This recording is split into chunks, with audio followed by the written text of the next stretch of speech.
Sebuah rekaman kamera pengawas atau CCTV yang viral di media sosial memperlihatkan momen dramatis seorang pejuang Hamas melancarkan apa yang mereka sebut sebagai operasi jarak nol atau point blank operation. Dalam video tersebut, pejuang itu terlihat menanamkan alat peledak pada sebuah tank militer Israel atau IDF di jalur Gaza. Insiden ini terekam pada 9 Juni 2025 pada pukul 14.51 waktu setempat.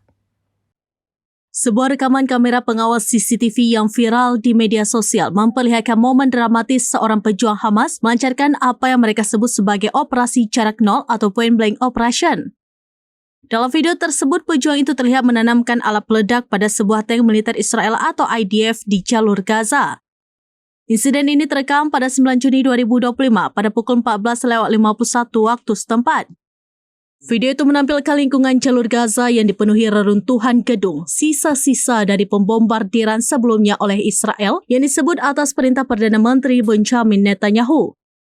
Sosok pejuang Hamas tersebut muncul secara tiba-tiba dari sebuah bekas bangunan yang hancur. Dengan gerakan cepat, ia berlari mendekati sebuah tank IDF yang berada tepat di depan gedung. Tanpa ragu, pejuang itu dengan sigap menanamkan sebuah bom pada badan tank Israel. Setelah berhasil memasang alat peledak, ia segera berbalik dan berlari kencang kembali ke dalam reruntuhan bangunan untuk mencari perlindungan, menghindari dampak ledakan bom yang baru saja dipasangnya. Istilah operasi jarak nol atau point blank operation yang digunakan oleh para pejuang mengindikasikan strategi penyerangan dari jarak sangat dekat, menekankan keberanian dan resiko tinggi yang diambil oleh pejuang dalam melancarkan serangan ini. Video ini menambah daftar panjang insiden yang menunjukkan taktik perlawanan yang digunakan oleh Hamas di tengah konflik yang berkepanjangan di jalur Gaza.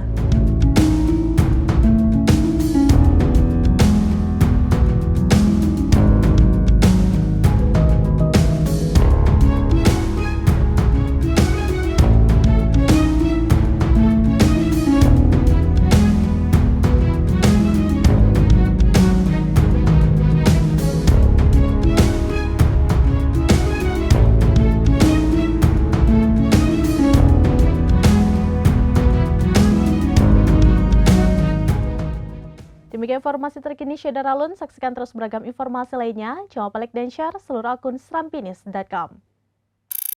Download Tribun X sekarang.